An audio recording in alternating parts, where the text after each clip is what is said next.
Wow, wasn't that, I mean, that's so good. Wasn't it so good? Oh, God. Anyways, I can't stop talking about it. I think it's their best episode, maybe. It's one of the best episodes ever. Anyways, all right, let's bring out this cast and the creators. Okay, so we're going to start with one of the busiest guys in show business. He's also one of the nicest men ever. And he's also the director of Love, Simon, which if you haven't seen it, please go see Love, Simon. This is executive producer Greg Berlanti.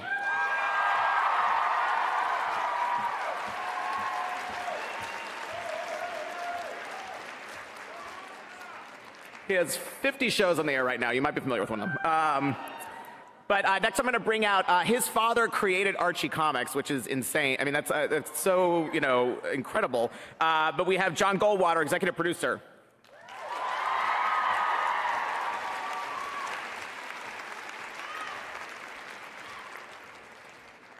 And then he was in jail, but now he's out, and he's back with the Serpents. We have Skeet Ulrich.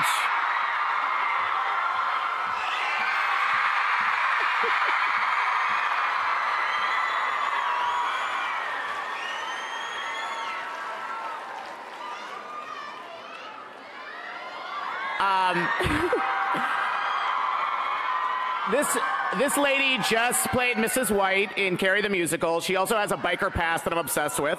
Machen Amick.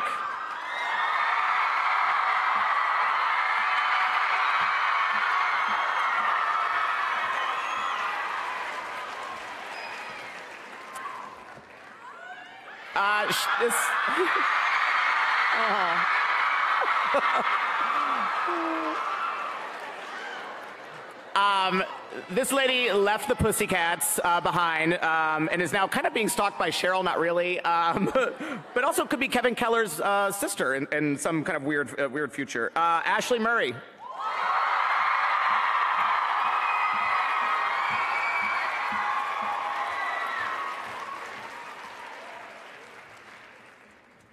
He's the narrator of Riverdale, and he is... And he's the Jughead for Bughead. Colt Sprouse.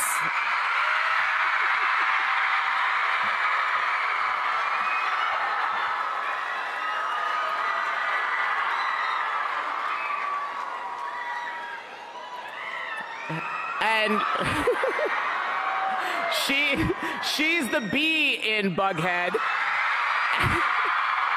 And her mom just took her wig away, which I'm so upset about. Lili Reinhart.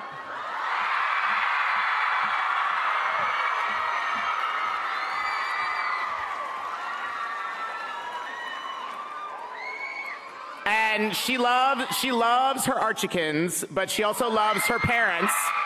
Camila Mendes.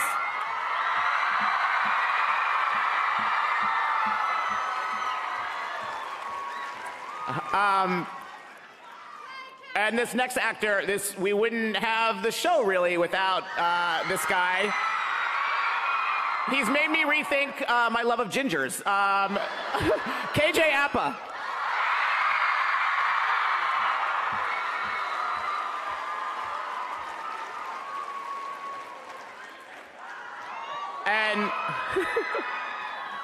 And last we saw this actress in this week's episode. She was being shipped off to a mental hospital with a crazy nun. And now she's singing and dancing. Madeleine Petsch.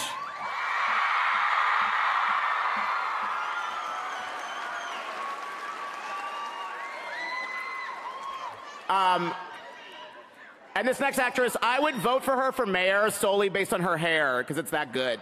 Marisol Nichols.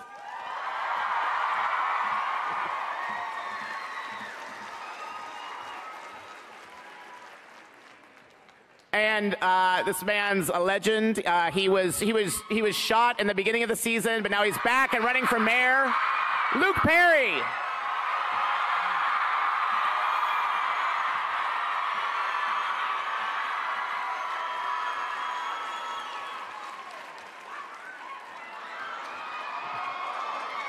And then this man we would not have Riverdale without him. This is the showrunner and the executive producer, the developer of this whole thing, Roberto Aguirre Sacasa.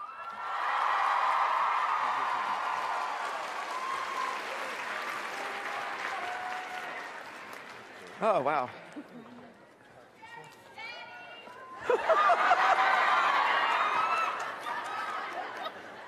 Okay, that's all the time we have. Thank you for coming. Wait, no, let's dive into this episode to start. And again, let's try and don't spoil it for people that haven't seen it yet online if you can.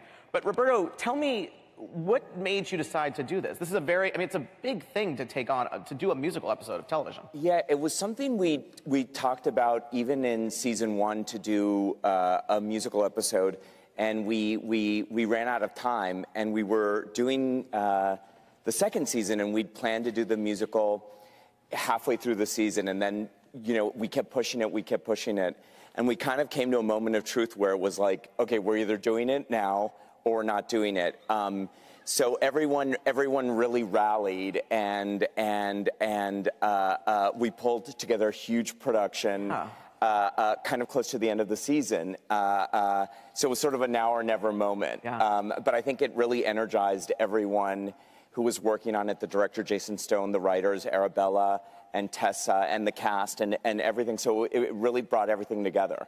And when you first auditioned all these people, like for the original, the original pilot, did you know that they had singing abilities? Because they're all like pop stars. This is like a real. I think the only person who sang was Ashley, and then KJ played the guitar. Right. But I don't think anyone else sang. Wow. So it was we asked, I think, but yeah, we didn't know there'd be that much singing. Yeah. What other secret talents do we have on stage? Like, can someone juggle? Like, are there juggling abilities? Or Luke, you can juggle? A little bit. Oh, that's wonderful. It took me a while, but next time I'm bringing it. Like magic tricks? Okay, cool. Greg, you've done musical episodes before on like The Flash. What did you think when Roberto came to you with this idea? Were you excited? Were you wary? What did you sort of think of it? I love a good musical episode, so you don't have to convince me. I loved his take on it too, just the fact of doing Carrie, which was, not incredibly well received when it first premiered, but he had a love for it, and it really just fit so well with the characters and the storylines they were doing, and I think it's sort of given its due with the show, which is what's also so nice if you love musical theater. Yeah. And for the cast, what was this like? Because you not only would have to learn your lines and blocking for direction, but you had to learn choreography, you had to learn the score. What was that like to shoot? Terrifying. I'm not musical. It was really hard. The choreography was the most challenging part for me. Juggling the songs was difficult, but we all came to. Yeah, it was nice. I think it was really fun. I had a blast doing it. I think it was like a really fun and rewarding thing to do, especially after 17 episodes of Riverdale, to like kind of stop that for a minute and do this like kind of crazy, elated version of Riverdale where we all get to sing and dance, which are things that we like to do anyways. It was really fun for us. And all of us came together and got to work together for the first time in a while, which was really fun. Was there one number that was the hardest one to sort of pull off? Because that one in the dressing room looks like a single shot. I'm not in this thing, but I got to tell you, when I watched that, that's photographed. That's brilliant, man. Yeah. That's the way you want that stuff to come down. Yeah. And that's these guys all doing it in real time on the day, and Jason being able to. Yeah. I was impressed. Was that the hardest one for you guys? We have different opinions. The night we won't forget, the one where we're... The ending one. Yeah, we're in the dressing room. But even not I think that, the chair suck one at was dancing, hard. so the whole Oh my thing. God. We were like on chairs. We were with people. falling in the chair one. We all really had to be in sync for that one, and I don't really know that we were. No, you were great. I don't think we were. I love a chair dance, like Britney Spears, Stronger. Oh my God. Crazy. Your chair dancing is on par with her, I would say. It's wonderful. It's excellent. Okay. But Cole, you kind of alluded to this, but did you have FOMO at all about missing out on singing? Were you pushing for Jughead to have like an aria or like some kind of Ave Maria. Yeah, I couldn't sleep for nights afterwards.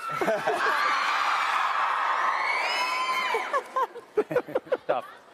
And I hated it too.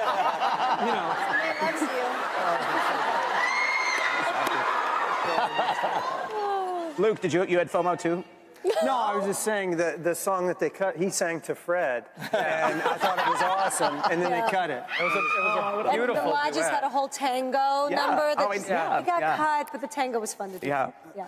Madeleine.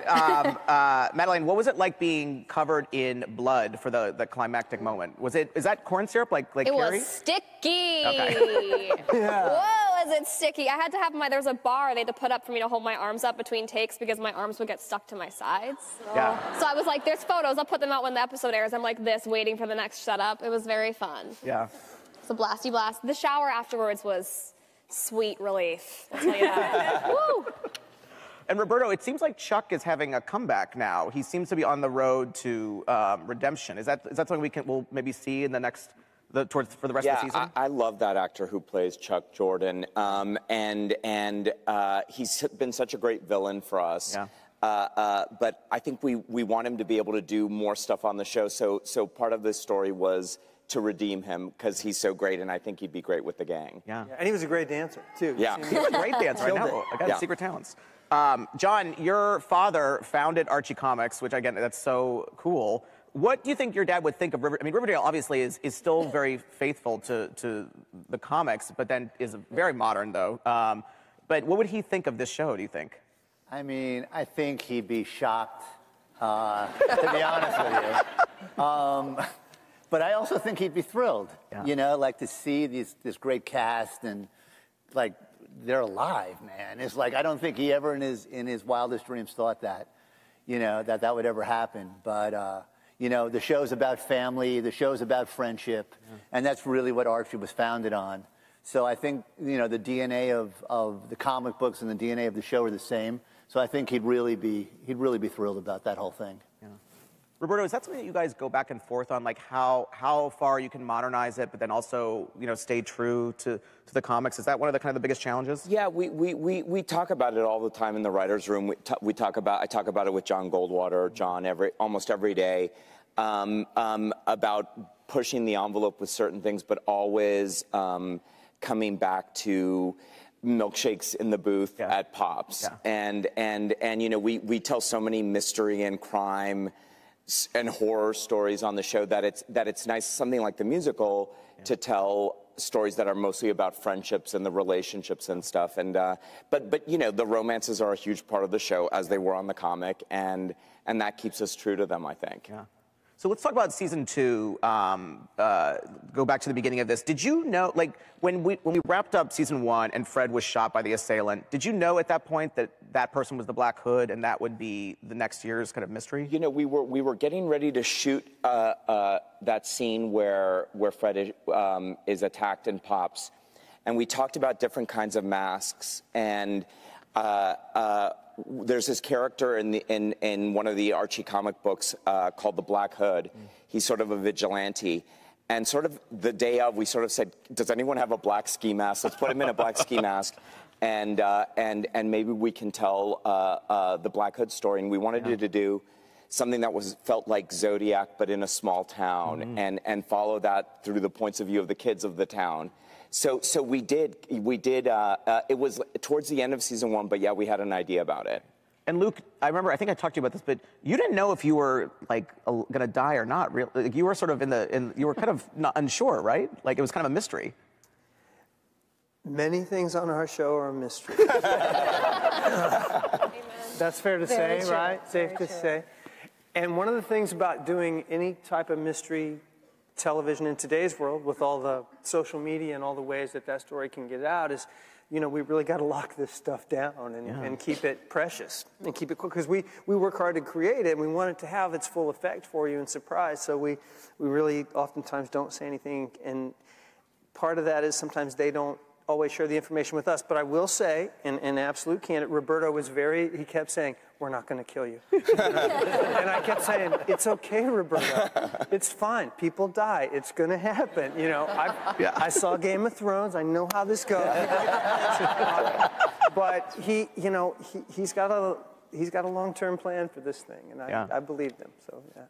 And KJ, you and I talked about this on set, I think. But this has really, I mean, this storyline's really, I think, given Archie so many more layers and depth and really darkness so much. I mean, he really, you know, you go back to the Red Circle, and how's that been for you to play? Has that been fun to sort of see more of Archie? Yeah, it's been really good. That first season was real.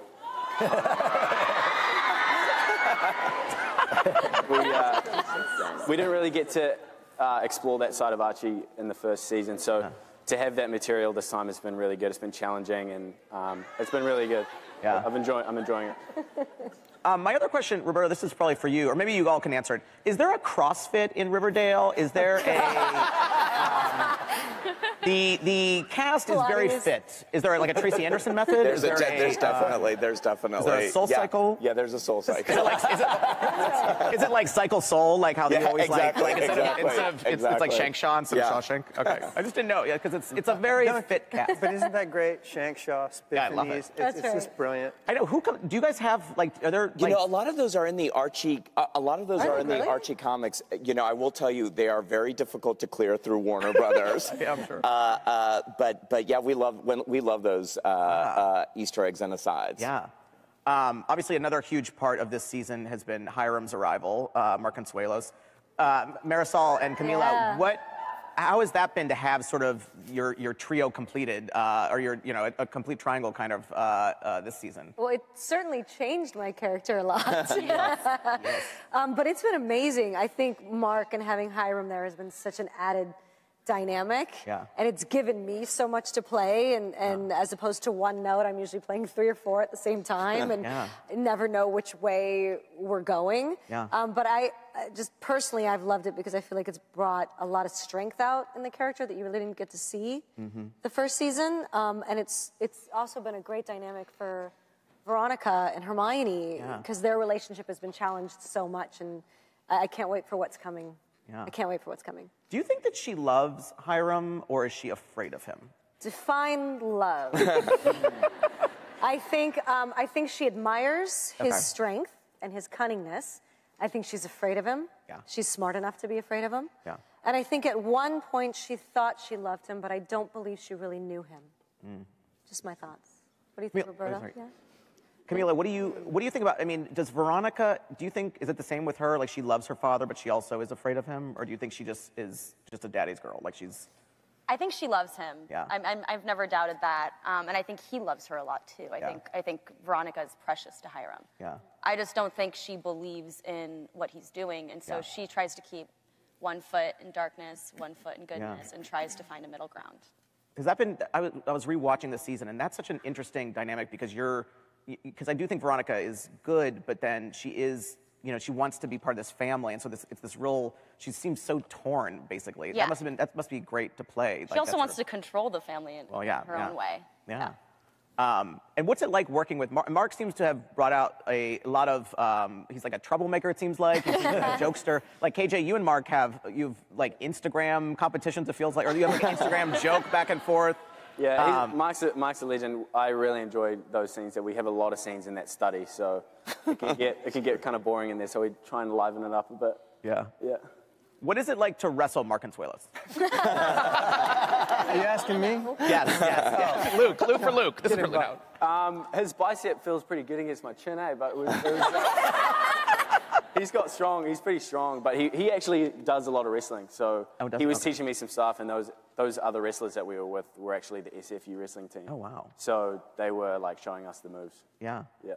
He's been an amazing addition to the cast. He's He's so great. He's been great. Cole, you were kind of separate from the cast for the first half. I mean, you were at Southside, obviously. Did it feel at all like you were on a separate show? Like, did you miss being with the gang? I was just glad to be away from them, to be honest. Like, finally. No, I thought the South Side and the elaboration of the South Side was a really good chance for the world to grow. Yeah. And it was a great time to see what Jughead's childhood might have looked like, something that he was very fond of. But it was also a great way to introduce the Serpents, which was a huge, and is still a huge part of Season 2. Yeah.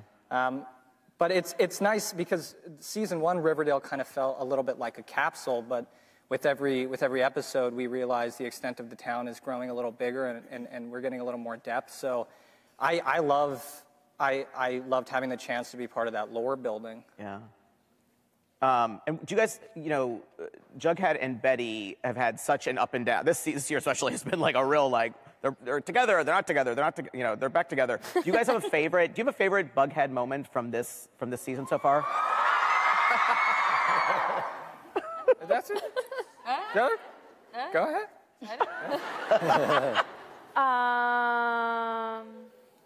Guys, I got like 2 hours of sleep last night. I don't know. What was that? I don't know. I think the. Lily, I'm coming for your man. All right. Yeah. Anyways. That's quite a declaration. Yeah. There is a moment. It's actually, without spoiling too much, I think my favorite moment is coming up in an episode. It's going to be a moment between Jughead, Betty, and Chick, which is, I think is probably my favorite Bughead moment of season 2. Jughead's a badass in season 2. Just wait. Oh yeah, that's good. Is that to me? I mean, we've seen a lot of dark Betty. I mean, she's gotten even darker this year. I loved my favorite moment so far this year was you with the lighter up at Chick's face, just being like, that was. Actually, Roberto had originally written it as a feather. It is true. He had written it as me like tickling him with a feather, and I was like, people might perceive this in a strange way. Yeah, so so I was like, how about a lighter instead? And I guess... And he saved the feather for Bughead. Wow. Roberto. Thank you. Oh my God, I was rewatching it and I was like, this is so bad. I mean, do you like the darker part, like kind of learning more about Betty and sort of this other part to her? Yeah, I mean, I think it's incredibly interesting. I feel like it's so much more than just a lingerie and a black wig, which, by the way, I never want to wear again. I hate that thing. Why? Huh? I love that wig. Oh, thanks. Oh. I don't know. I just feel like it's kind of, she's figuring out her, I feel like Dark Betty kind of represents Betty figuring out her sexuality in a way and like, you know, becoming a woman. And then like when you see her real darkness, like her with a lighter in someone's face, you're like, okay. Yeah. You know, I don't know, you're just kind of seeing this girl's inner turmoil and her demons and her little angst coming out. My little angsty girl, I love her. Camila, you have also, though, like, Veronica's gotten pretty dark. She's gotten pretty, like, badass this year. Like, you have knocked out, you've knocked out at least 2 major, Reggie and Nick St. Clair you've taken down. Are you like scrappy? Like, have you gotten in a fight Veronica's before? joining the wrestling team. Are you scrappy in real life? Like, can you throw a punch? Like, are you a punch? I've never punched someone. I really want to. I'm looking to punch someone. Just haven't found the right person.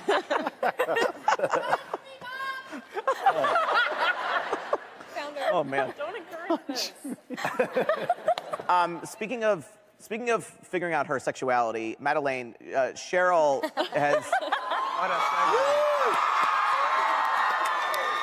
You know, Cheryl obviously has had a realization about her own sexuality. What has that been like? What's the response been like? Because it did kind of, it's a surprise in some ways, but also it feels really right. Right. You know. I don't think it was a realization. You know, I think that this is something, it is something she's known for a long time, and her mom has pushed down about her and hated about her, and it's made Cheryl hate herself because her mom doesn't love her. And it was a dark storyline to kind of reveal for her, but the response was overwhelming, and I feel so welcomed by that community, and I'm so happy to be able to bring that to light, and I think it's an important storyline to bring to television. Unfortunately, it's still happening, like parents not accepting their children, and it makes so much more sense when you see Cheryl and the way she acts towards people in season 1, and this angst that she's built up and this anger about not being loved by her mom, therefore not loving herself. And Tony's really helping her explore that love for herself, and I think it's a really beautiful and amazing relationship.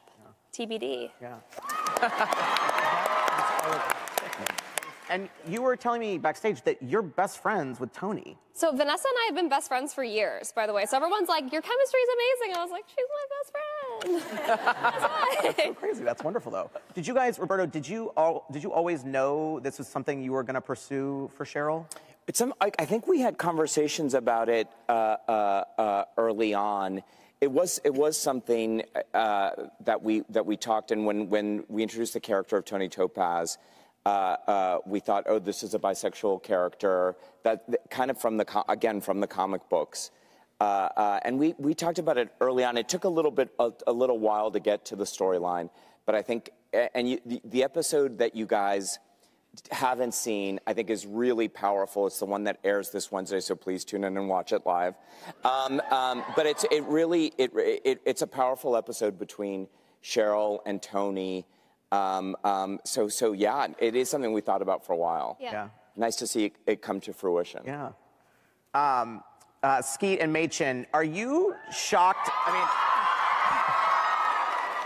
I feel like there is so much fan support for FP and Alice to get together.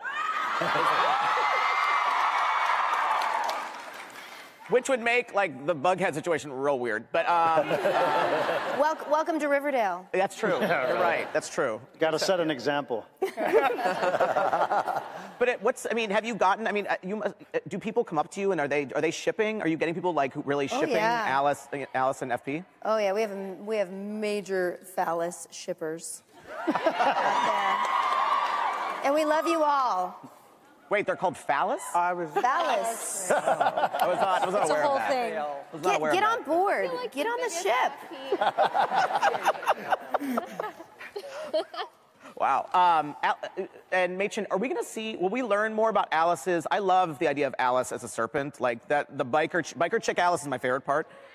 Are we? Yeah. Are we going to learn more about that? Roberto? Oh, okay. I have to do one more plug for this week's Riverdale. It's also a big episode for Alice, the Serpents, and FP. Yeah. And if people are interested in seeing more of FP and Alice, I think you should watch this week's episode. Wonderful. Oh my gosh. Otherwise, we're just going to have to create it on Instagram. Yeah. Everyone loves phallus. That is the quote. You never thought that you'd say that. I know. I never thought I'd say that on a large Way to stage. go, Well, I Tim. probably did. But Skeet, Skeet, you were also kind of in a different. You were in almost a different show. You were like on Oz, basically. Was that? Did you have FOMO? Like, were you like, I got to get back with the gang? I've been gone too. I've been in prison too long. I don't think I met anyone until this year. Nicole.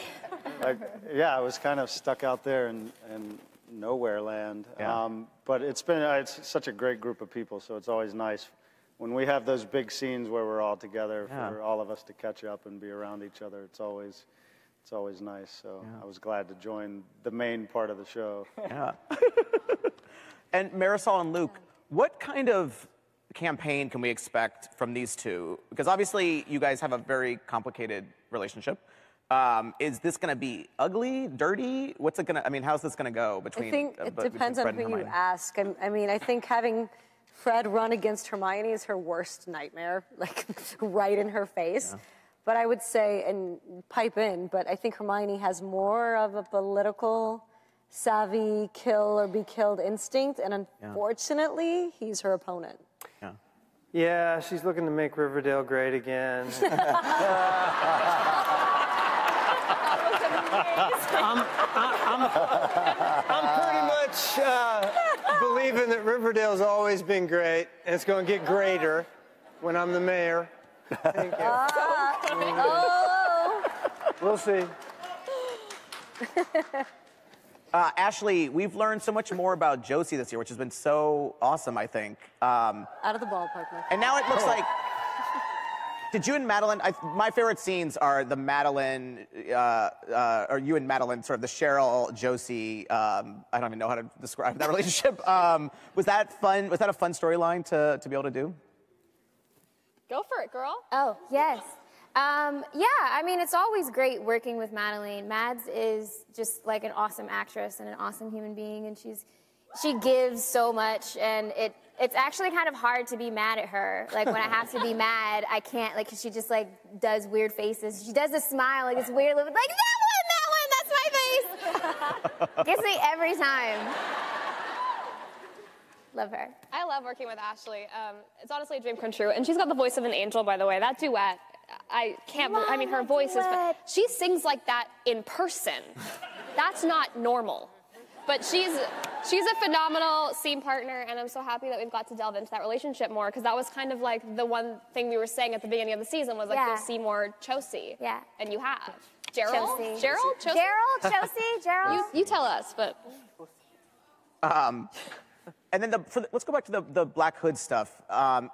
Did you know, like, when you started this season for Roberto, did you know who the Black Hood was, or is this something that's kind of, has this evolved over the course of the season? You know, when we started, we had 3 likely suspects. So for the first half of the season, we kind of were writing it, always dropping red herrings so that we kind of could pick. As we moved into the second half, and when we get back to the Black Hood for the last few episodes, we always knew it wasn't going to be just the Mistress Fenton, the janitor. I know. Poor man. But for the last 10 episodes or so, we've had a pretty clear idea, and have been writing towards that. Okay. For the actors, like, were you nervous at all that you might be the Black Hood? Like, do you know if you're the Black Hood? Very. I'm a 40-year-old white, so I knew I don't have green eyes. You did what? I knew that I don't have green eyes. Oh, that's true. Girl, you could be wearing contacts. True. You never know. I thought Hiram might have hired someone or something. Yeah. You never know. I mean, yeah, Yeah, exactly. we find out at this pretty much at the very last minute anyway. Yeah. No, I was absolutely sure I was not the Black Hood.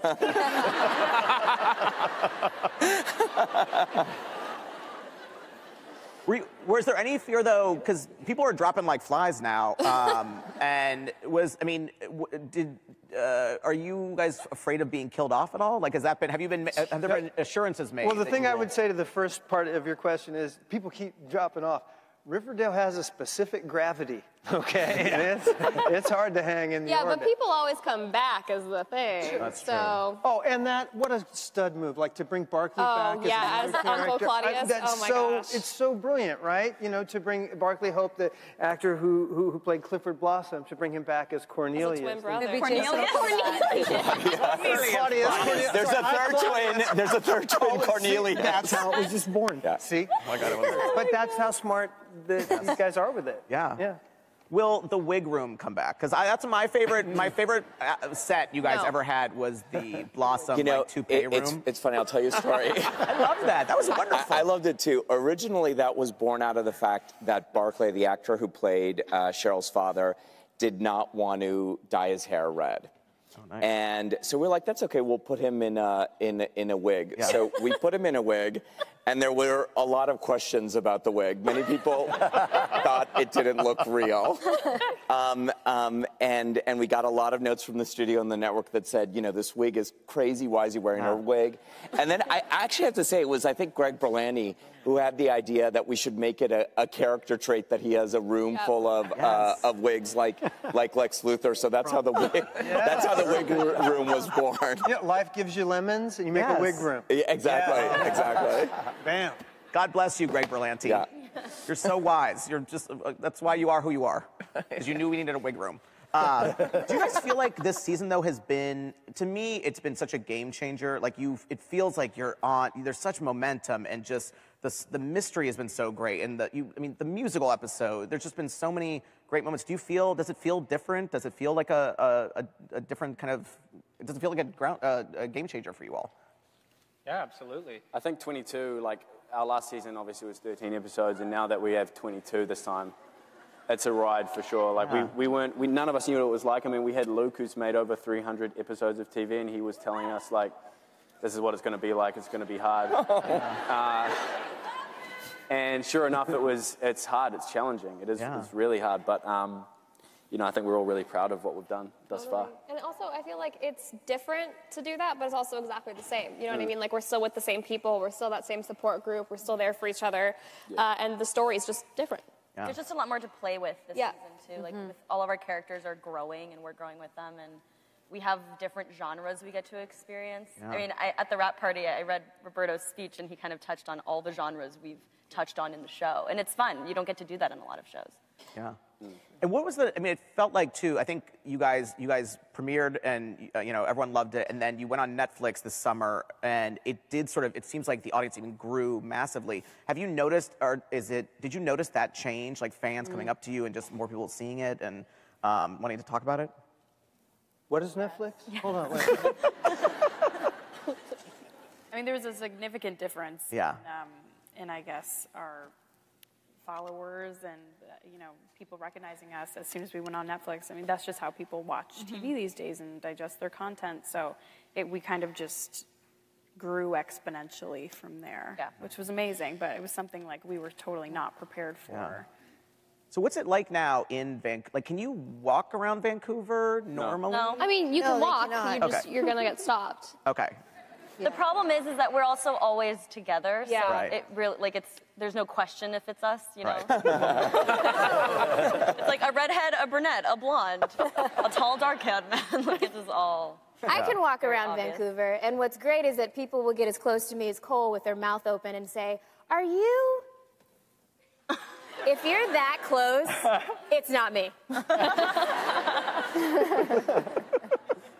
What's been your wildest fan encounter so far? Have you had anyone yet, like, tattoo you on their bodies? Oh, God. Because that will probably happen. Luke, you probably had that happen. Luke, there are Dylan McKay tattoos out there. For sure. It's funny you would pick that one, Tim, because I've seen a few. Yeah. Yeah, I've seen a few. I have one. I'll show it later. Yeah. Tell them about the stamps. The stamps in Africa, right? Oh, yeah. The other day, the crew had a jigsaw puzzle out of me, and they were putting it together on a big table. And Camila and I got to talking about stuff, and I showed her a picture of, I'm a postage stamp in Africa. If you send mail out of there, boys, Luke on that. I just never, that's crazy to me. Does that not sound crazy to you? That's crazy. Yeah. Yeah. But have you guys, for the Riverdale, the younger kids, have you guys had crazy experiences? I mean, just Lily? the other day, I found myself in Vancouver going to Chipotle a lot, which is not out of the ordinary. But so I went there the other day, and this girl was opening the door for me, and she goes, and I was like, she's like, and I'm like, yeah, that's me. She goes, good luck with that. I don't know if she thought that I was like pretending to be me, but then she was like, okay. She was saying good luck with the Chipotle.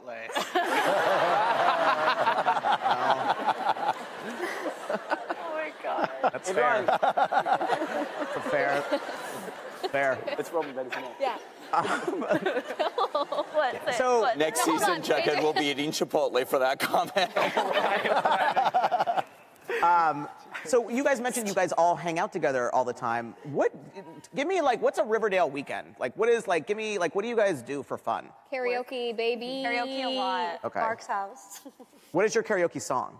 I don't want to talk about it. If I Ain't Got You. If I Ain't Got You by Alicia Keys. Which one? If I Ain't Got You by Alicia Keys. That song from Shrek, what did we, I'll start. Somebody once told me. Well, Casey's not here, but Casey always sings New York State of Mind, right? Yeah. And he kills it. Lady Gaga, queen over here, sings phenomenal I Gaga. love Lady Gaga. She's my girl. What's the song we do? Me and you? We do You and I. You and I, that's our song. Oh, that's great. What's the song that you and I do? Oh, it's You and I. You Oh, noticed yeah. that. Cole likes to sing Mr. Brightside. Mads, you know this stuff. I know. I go to karaoke.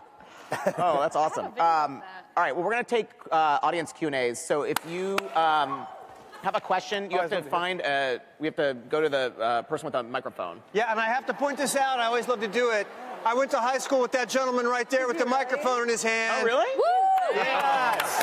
Ladies and gentlemen, that's my good friend, Mr. John Wareham. Oh my God, yes. Went to the same Let's go high to school. John then. John, let's go. Yeah, we'll go to the, Love it. I'm freezing. Look at this. Hi, everybody. I have to say I love the entire cast, but my heart's pounding. As I'm sitting here, my 16, 18-year-old self is fangirling a little bit over Skeet and Luke, so.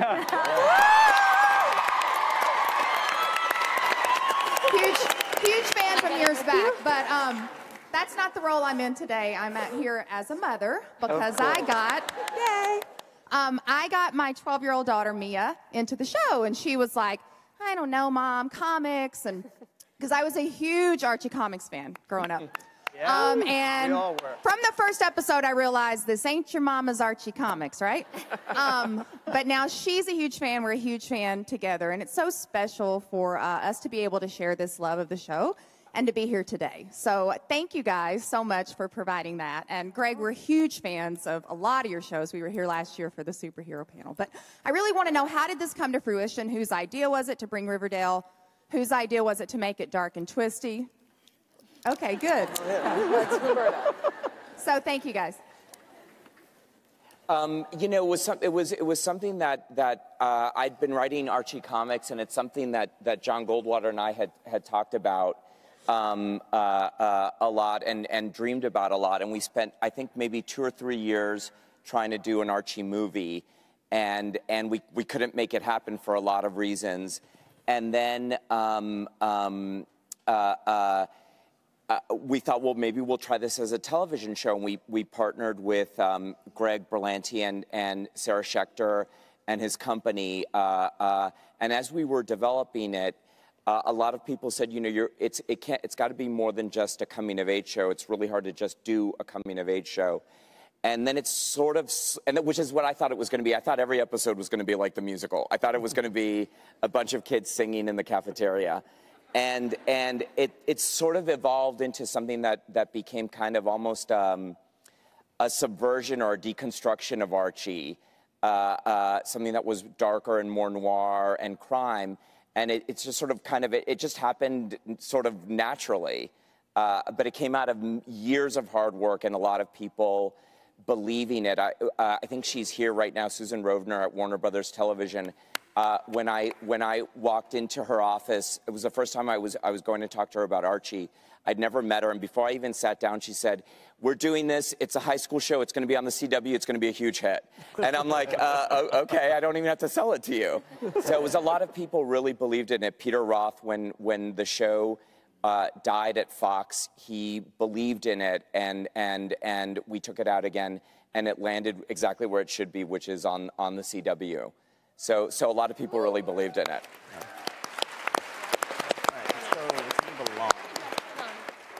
Let's go to the lady in the middle with the bell sleeves. Yeah. I don't know how to point people out. This is hard. No sleeves is good.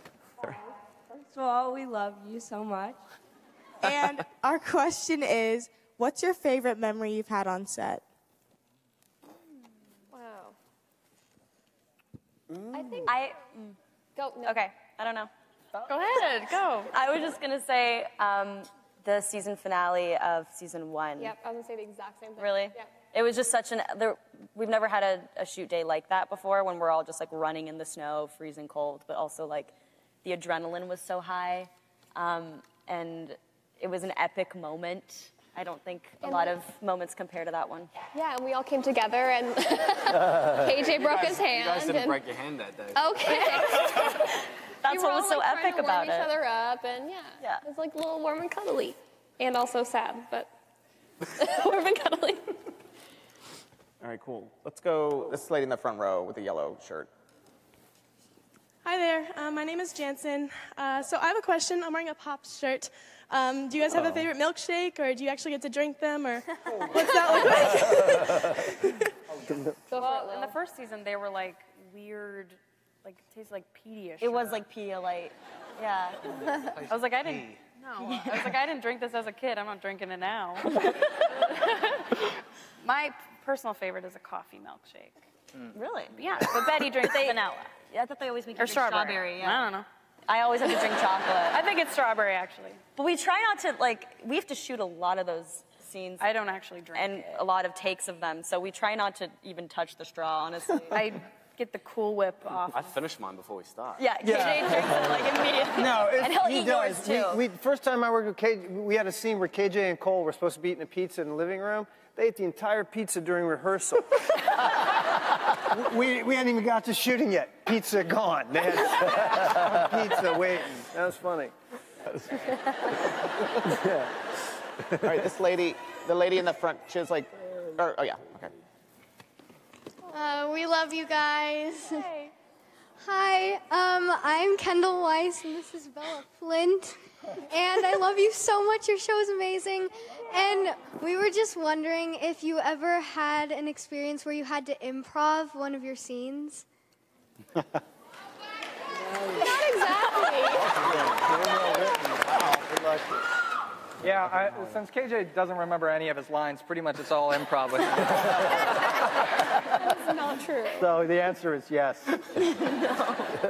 No, I do think, you know, when we get the script, most of the times it's kind of theoretical, and until the actors live inside the set with it and start to translate it into their own words, the scripts change and the scripts adapt, and in that kind of way, there's a lot of improvisation that goes on for almost every scene, and it's about finding out what words make the character sound.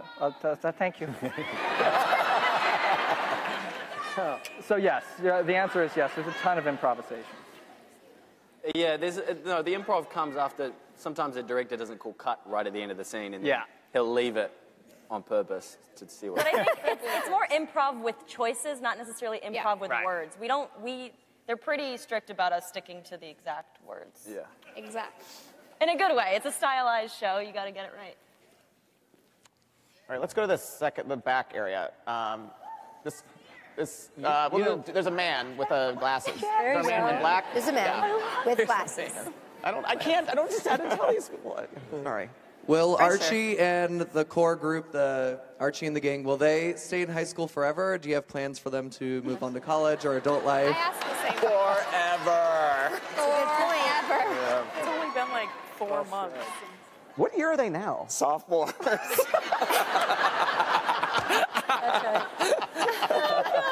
It's first semester, sophomore year. Exactly. You can stay in school a long time on TV.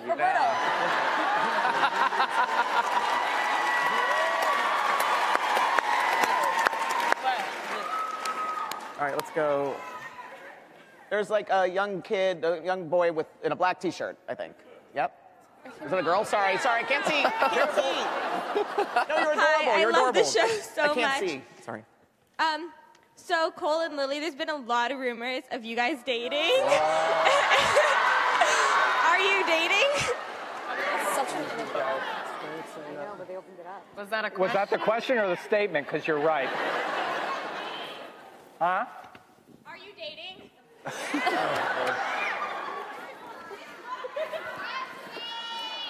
No comment. Okay.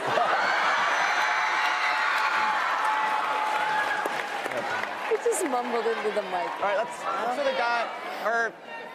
Let's do the guy in the far back in the 8. Yeah, the 8. Thanks for not answering. Or 9? Is it a 9? Yeah. I don't know. It's 8. I can't see. First of all, thank you so much for an awesome panel. I'm a huge fan myself of Riverdale. I have a question for the entire cast. As a millennial who wants to go into the television and entertainment industry, what advice do you have? I'm not necessarily trying to act, but just, you know, for any of it. Move to Vancouver. No,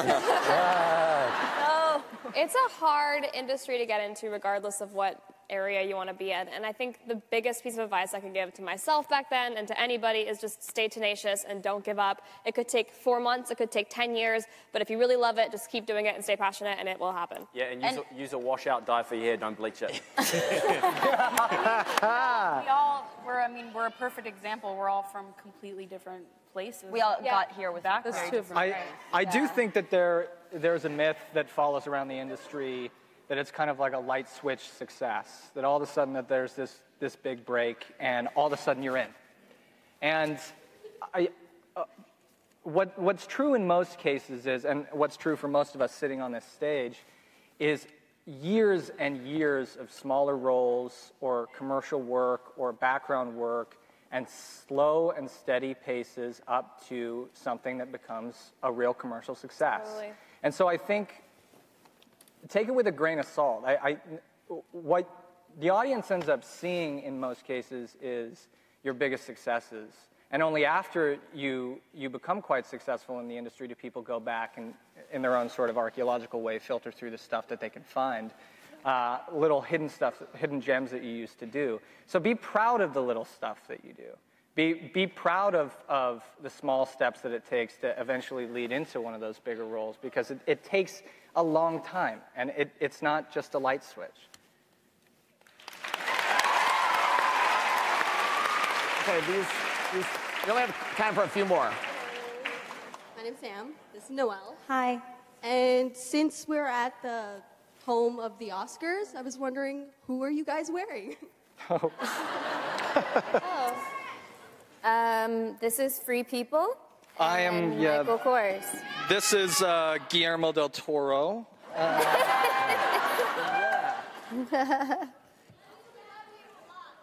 Self-portrait. Armani. Allison Olivia. Ooh, for the designers. Let's see this girl. Yeah, she has a denim shirt on. Yeah, and she's holding cards. Poker player. Denim shirt, cards, gotta be. I'll stand. Very tall, sorry. Also, shout out to the redheads on stage. Yes, love you. I actually have stuff for you guys. I got a Veggie Girl gift card from Madeline. So that's awesome. So my question on the topic of food is, what is your guys' go-to snack, like on set? Oh, chocolate. Pears. Anything. Yep, you love your pears, don't you? I like nut and seed butter. Mm-hmm. That one's By good. itself? It's real good. With a pear. Potentially with a pear, maybe by itself if I need a You little guys are protein. describing hamster foods. That's essentially what crafty is. No. What's your go-to food, Cole? You don't Have you snack seen on my chocolate. outfits? So Canada has these ketchup chips, Oh my god. Oh, yeah. which are pretty good. They're disgusting. Yeah, M&M's. I make a grilled cheese. We have a whole setup at Crafty, and I'll pop my toast in there and some cheese and some banana peppers. I make a meal at Crafty. Windy week. Well, we actually have, that's all the time we have left, but you guys, thanks so much to the cast of Riverdale. But thank you all for coming today.